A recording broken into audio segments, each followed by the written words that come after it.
I've been thinking about climate change and what might be called spiritual intelligence, led by Rowan Williams's comments, amongst other things, in the Extinction Rebellion Handbook, which didn't have much about the spiritual nature of the climate crisis, apart from Rowan Williams's short chapter where he lamented the mindset that atomized, that reduced everything to a mechanism, and so easily therefore tips into an economy of exploitation and carelessness, which he felt lies behind the climate crisis. So wondering how to fill out really what were no more than a few notes from him.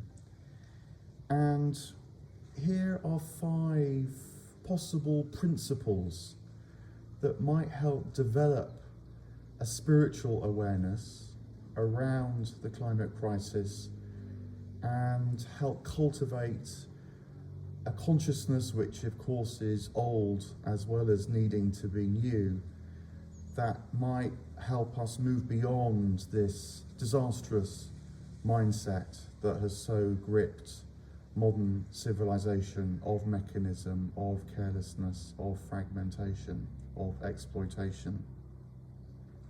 And the first principle that I've been wondering about has to do with the tragic, but how it's long been noticed that comedy embraces and transcends tragedy. I think we're going to need much that enables us to transcend experiences which will range from sadness to desperation, from worry to gripping fear, from a vague sense of the future disappearing to a keen sense of hopelessness. And this is not new, in fact, of course.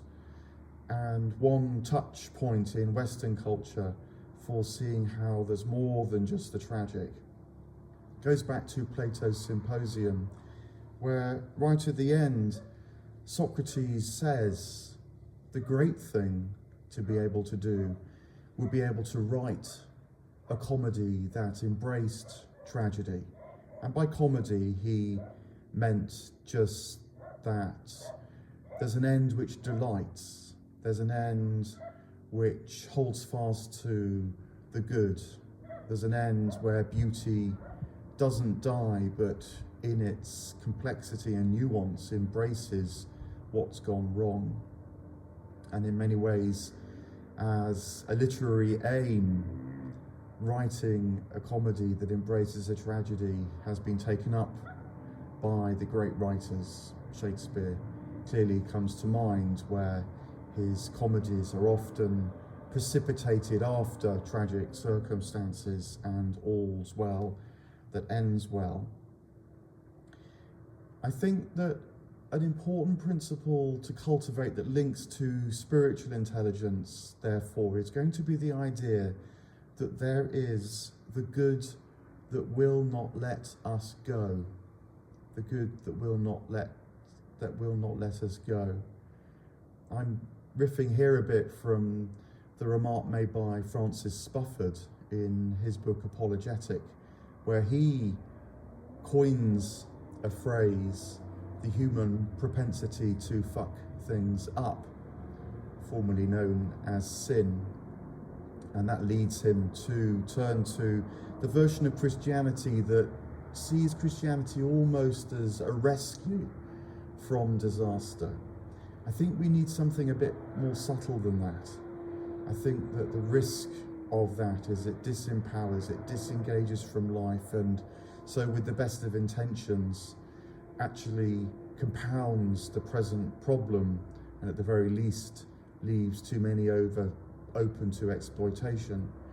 But there's a deeper strand within Christianity and other wisdom traditions other parts of the perennial philosophy, which knows that there is a good that will not let us go.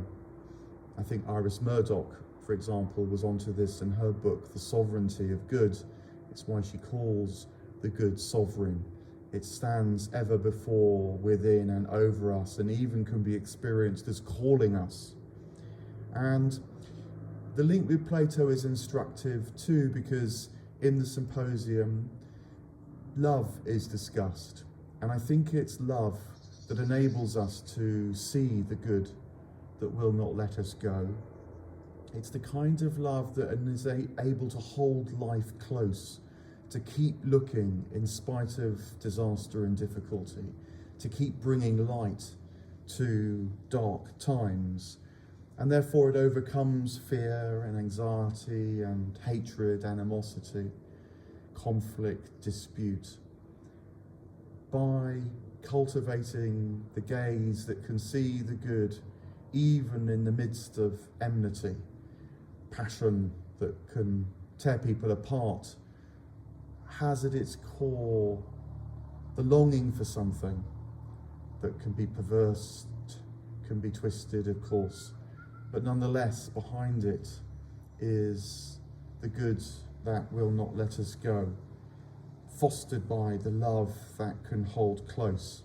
And so practicing that and knowing how comedy, good, delight, transcends and is found within the midst of tragedy is going to be a key capacity, I think, to develop this new consciousness beyond the consciousness of fragmentation and the machine and exploitation that Rowan Williams identified.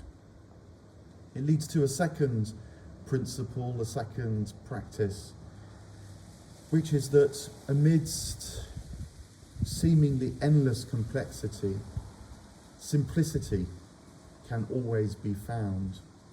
Now, this isn't simplicity meaning anything that's simplistic. Rather, it's the simplicity that can see through diversity, complexity, confusion, towards a principle that can transcend all that difference, and so hold it together and provide a lodestar, a kind of orientating principle. The Latin phrase for it would be to be able to see sub specie eternitatis, and it's in the wisdom traditions again, in moments of transcendence. Scipio's dream comes to mind, which Cicero relates, in which Scipio imagines himself rising above the earth, and his small difficulties and confusions are absorbed into the wider picture that's absorbed itself into the sight of the earth itself as he rises through the heavens. You know, it's the great appeal of the shot of the earth from space, and the profound impact that that has upon us, even if momentarily when we see it. It's to understand that there's a still centre in the heart of all things. Widely recognised, this type of simplicity. Once again, I've been meeting recently the Taoist text, the Xuanzi, and at one point Xuanzi makes this remark when he says this simple centre exists beyond the highest point, and yet you cannot call it lofty.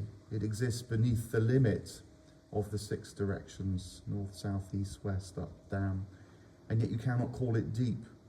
It was born before heaven and earth. Heaven and earth are in it, you might say, and yet you cannot say it has been there for long. It is earlier than the earliest time, and yet you cannot call it old. These paradoxes are designed to lead us towards that which remains simple, remains at the origin, and so both survives, tolerates complexity, as well as enabling us to find a way through it when we know how to be aligned to it through the development of a new consciousness, of spiritual intelligence.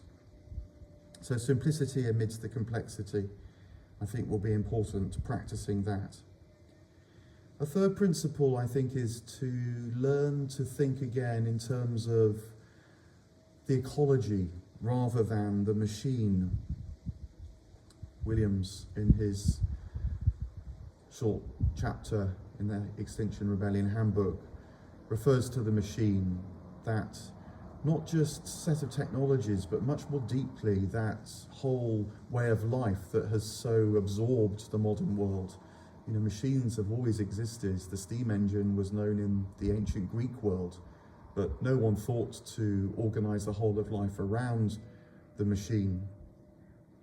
And that requires a new consciousness to happen, which is the modern consciousness, organizing life, striving for greater power, striving for greater perfection in the material world. Francis Bacon often takes the brunt of this analysis, but he does put it well. He's not the only one. But when he describes his yearning for the creation of a machine that, for example, will do away with the flaws of the human mind and so be able to reason perfectly and so reach perfect knowledge and therefore deliver perfect power. That dream of making heaven on earth, you might say, rather than knowing that earth and heaven relate in a different way. Heaven shines through earth rather than being completely identified with earth, you might say. So I think we need to know how that's so, and this points us to the notion of ecology rather than a machine, because an ecological system is one where there is flaw, there is death, there is decay, there is loss, and yet that is held within a wider sense of the pulse of life itself, and how the living world gives itself to itself and thereby sustains itself, you might say. It's a consciousness of the all as well as of the parts. The all that's beyond us, not just known by us, to avoid exploitation and the fascistic tendency in human beings, of course, as well. So that we, in our way of life, don't just serve our own survival, but serve the survival, the pulse of life, the vitality of the all, relearning what that might be about. It's as much about sacrifice as it is about power. Sacrifice not in the sense of degrading, degenerating, denigrating oneself needlessly, but the sacrifice which knows that in giving is receiving, in passing on is renewal, and that understands completion over perfection, to use Carl Jung's distinction, that has the capacity to see in a way, in this simple way, once more again, that everywhere has its part, that every living entity is part of the greater whole. I think there's an awareness of this emerging again. I'm thinking of Merlin Sheldrake's recent book, Entangled Life, which certainly in the UK is selling so well now that you wonder whether it's captured a consciousness of our moment and a yearning for something that has been half lost. Because in that book, Merlin talks of participating in what he's studying, the fungi, the subterranean world of the mycologist which he studies. And there's something about that participative engagement with what he's studying, a science of ecology, not just the science of power, which I think must be part of its appeal. And so people are reading the book hoping to awaken that in themselves. So this is the third principle, to think in terms of ecology, not the machine, the whole as well as the parts. It leads to a fourth that is embedded in that third principle, which is the idea that life actually is characterized by abundance, by generosity, rather than by scarcity. It is marked by what you might call real wealth rather than abstract wealth. So this is knowing the value of all things rather than the price of everything, to recall Oscar Wilde's famous remark. It's to understand that life is ultimately not traded in a marketplace which treats everything as scarce so it can be given a price and therefore traded. It's not without its benefits, that way of organising life, but it must be contained within a wider sense of life, I think, which is that ultimately real wealth is abundant, is generous. It's the wealth of love, it's the wealth of beauty, it's the wealth of truth that just gives itself repeatedly. It's an understanding of freedom that knows we can always choose this good beauty, truth path, not feel the need to exercise our will, which is the dominant notion of freedom in the modern world as well, and so creates competition, creates a sense that freedom itself is somehow scarce. It's an education that's not just about your function in the world, but is about your desire to discover more and more of the world. And there's always more and more to be discovered as well. I think we need this sense of the transcendent that pours this abundant, generous life, because we are contradictory creatures. We do want that which feels scarce. We do confuse the desire for more with the capacity to know the all, to echo William Blake's remark. And so focusing in on when we experience life as abundant and generous rather than scarce and priced, again, I think will be another important part of the spiritual intelligence that might help us face the climate crisis. And then fifthly, I feel that there's a need for new sacred myths as well as scientific explanations for things. Science promises the technology that delivers control and gain and power, as well as solution and the promissory note of resolution of our crises. And there's absolutely no doubt about the fact that technology will be needed, and this must develop apace. But alongside it, if it's not to run out of control, as I sense, as people increasingly sense, it has possibly done already, there's going to be needed new myths that put the technological, put the scientific in a wider context, new sacred myths about our relationship to the cosmos, to creation, to each other, to ourselves. You might say complementing the rationality that people try and turn to with that which is not so much irrational, but that lets us let the world be, as well as try to understand so as to use it to our own ends. Schwanzer too puts this in distinctively strong ways when he makes his remark, "You can't bear to watch the sufferings of this age, and so you go and make trouble for 10,000 ages to come. Are you just naturally a bore, or don't you have the sense to understand the situation?" He even goes so far as to say, "You take pride in practicing charity and making people happy. The shame of it will follow you all your days," he says. This is the utilitarian principle he's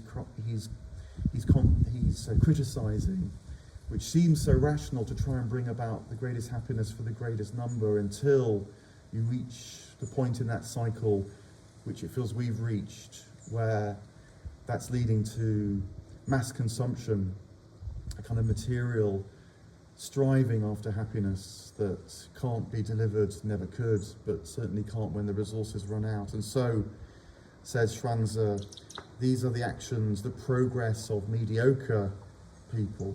But what good are these actions of yours? They end in nothing but a boast. He is also full of sacred myths and old intuitions that try and counter that rationality gone mad. I think about it too in relation to ancient Athens, a wonderful book that's recently been published by Greg Anderson called The Realness of Things. And there he points out that the democracy that was born in ancient Athens and that we take to be the origin of our own democratic ways of life actually was strikingly different. And in many ways, it was an exercise in trying to contain and limit the reach of politics and the reach of economics, so that the ancient Athenians could preserve the sense that they related to the cosmos and creation, to the chthonic gods that they knew themselves to be sprung from, through the old rites, the old festivals, the old libations, the old stories. There was a need for a new politics and a new economics, partly with the emergence of the sense of individuality and freedom based upon the person that was born at this time and that we remember in figures like Socrates, the capacity to ask why for yourself, as well as by turning to old traditions. But Anderson makes the case in his book, The Realness of Things Past, that politics was constrained to what we now think of as public life, and that the main locus of life actually remained in the household, where men and women together worked at that which sustained their own life, that which sustained their relationship to the gods around and about as well. Economy too, which of course means the management of the household, was strictly that.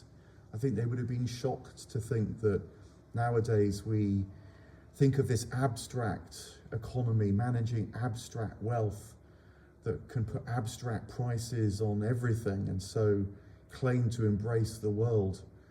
There's a huge pull to extend that in responding to the climate crisis, so that everything can be priced, everything can be factored in by these artificial means. But without, of course, knowing how it would play out, I think recalling the consciousness that would limit political life, that would limit economic life, and so allow us space to emerge within ourselves as much as within the world around us, that wasn't bound by those kind of interactions and exchanges and rules and bidding, but that was recognized and celebrated and related to through new myths, which would no doubt be old as well, through new practices of feasting and giving and recognizing and letting be. Maybe you see this in some conservation activities that as much try to ring fence and release as manage and control. It's ultimately, I think, about regaining a balance between the human life and the non-human, between the terrestrial and the celestial, which all peoples, apart from our own, have organized around. Again, this isn't a quick fix, it's no easy solution, but perhaps spiritual intelligence can help foster a new awareness of such a sense of life, of this kind of possible dynamic. And this last sacred myth, as well as scientific explanation, principle, is the fifth of the five that I've been wondering about recently. That we need a way of, firstly, telling a story of comedy, of delight that can embrace tragedy and loss. We need to know the good that will not let us go, as well as the human propensity to fuck things up.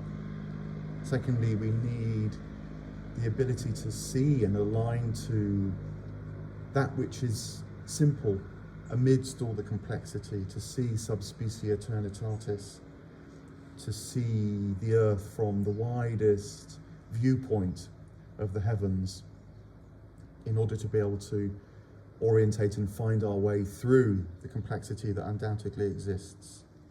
Thirdly, we need to recover an awareness and appreciation, and so gradually a practice and way of life that focuses on the ecological rather than the machine, that understands completion over perfection, that knows how sacrifice is a key part of empowerment, how that which is beyond us as well as within us is important and crucial to understand, that the machine fails to recognize. Fourthly, to know life therefore as abundant and generous, not just scarce and needing to be priced, and to know that our freedom ultimately rests on orientating and aligning to that which is good, beautiful and true, not merely exercising our will. The third Earl of Shaftesbury, who I find such an inspiration, Anthony Ashley Cooper, talked about awakening to that which beautifies, and it will beautify you and the world around.